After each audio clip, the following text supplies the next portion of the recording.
Antony once gave his cook a whole city just because Cleopatra liked his gravy.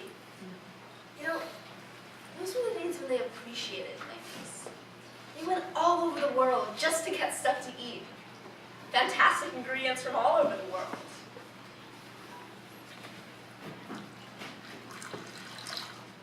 Camel's feet cooked in roses, whole plates of nightingales' tongues, pigs that when you carved them, doves would fly out, marinated lentils wrapped in gold. See, they appreciated food, and it was good to be fat. It was sexy to be fat. You see the old paintings of women in the nude? They weren't skinny, were they? No. They had something to be proud of. Big pink tummies, enormous soft thighs, and always stuffing themselves a bunch of grapes.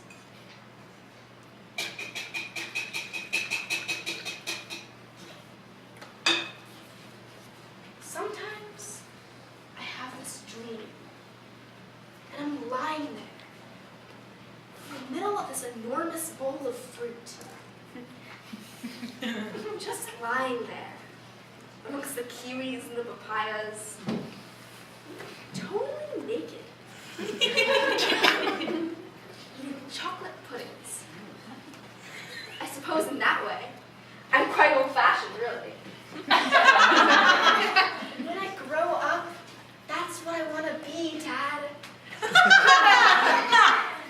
cook, and I'll have a husband who's a gourmet, and we'll live in a little cottage with hams hanging from the rafters. And every day we'll cook the most exquisite recipes known to man. And you'll be there too, Dad, in the back. And we'll pass through your stuff through a little hatch in the wall. Delicious delicacies that we'd pass through to your bit. And then we'd be happy, Dad. Wouldn't we? Wouldn't we?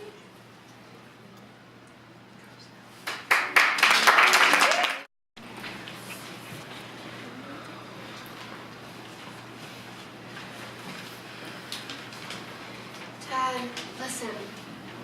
I'm only telling you this because I know you won't tell anyone else. Look, even if you do get better, you have to promise not to tell anyone. At all. You see, yesterday, I did it with someone. I mean, I didn't mean to. It's all right to have it off with someone even if you don't love them, isn't it? You had it off with that woman from Tinnimouth and you didn't love her, did you? Even though it was all right and all, and even though I quite enjoyed it, well, it felt weird. And I shouldn't be doing it. And I could feel all this cold polyester against my leg, and all I could think of was you, and I kept looking over to the wardrobe all the time he was on me, and all I could think of was that Mom would jump out of the wardrobe. Everyone would jump out. Mom, Grandma, even the cookery teacher. Everybody. He was kissing me. He was all hot, smoky breath, and his fly was cutting into my leg. And I felt terrible. And all I could think of was you.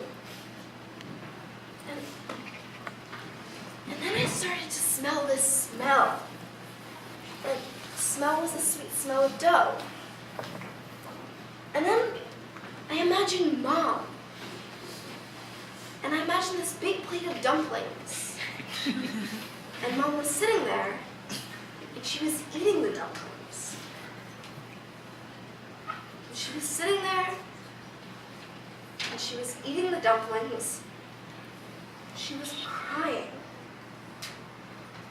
And I didn't know what to do, Dad. And all I could think of was big, sticky dumplings and gravy. Thick, salty gravy.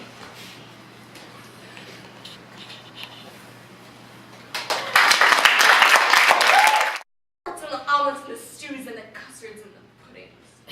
All that chopping and pummeling and mincing, everything that's mashed and smashed and ripped apart. It's not natural, Mom. It's worse than animals. It's disgusting. We're all disgusting, Mom, human beings. I hate everything, every last stupid thing I ever wanted to cook for him. It's like I saw the things I'd eaten, you know? All the things that were alive, and suddenly I just felt rotten. I mean, I thought, what if there was something inside of me? Bigger than a pea.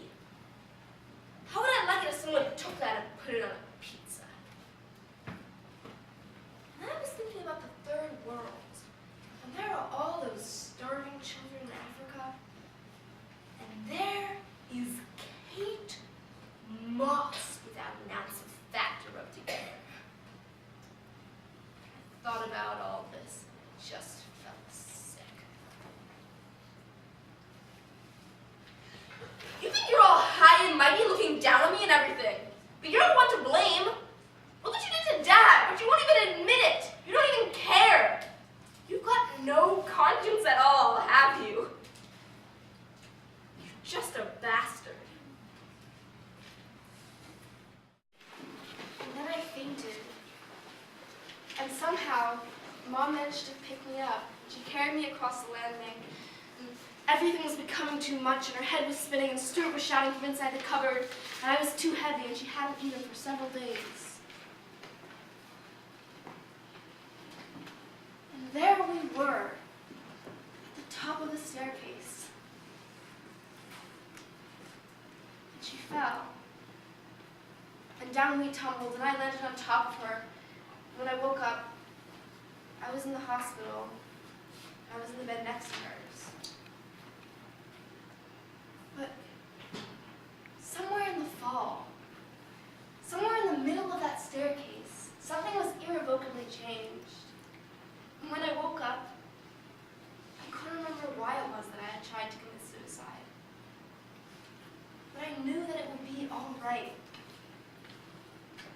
Even if Dad was a cripple. Even if I was fat.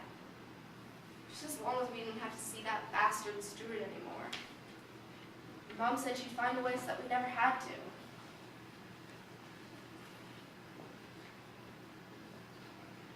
And I asked her what had kept her going through everything that had happened. And she said she really didn't know. But she said that there was this one day when she had first brought him home. This one day when she just couldn't cope anymore. She got all these pills and a bottle of whiskey. She lined them all up in a row. And just before she was going to take them, she heard Dad moan from the room next door. She went in to see him. And on his face was a smile. Just a brief smile. For a second. But maybe life isn't about the tragedies. Maybe that's just what's normal. Hurt and headache, loneliness and despair. Maybe life is about the tiny moments that keep us going through all that darkness. The little things. A delicious supper, a tiny moment of kindness, or a brief smile. For a second. Maybe life's about not giving up. Maybe we all have to try. But I'll tell you one thing. Life's bloody weird, isn't it?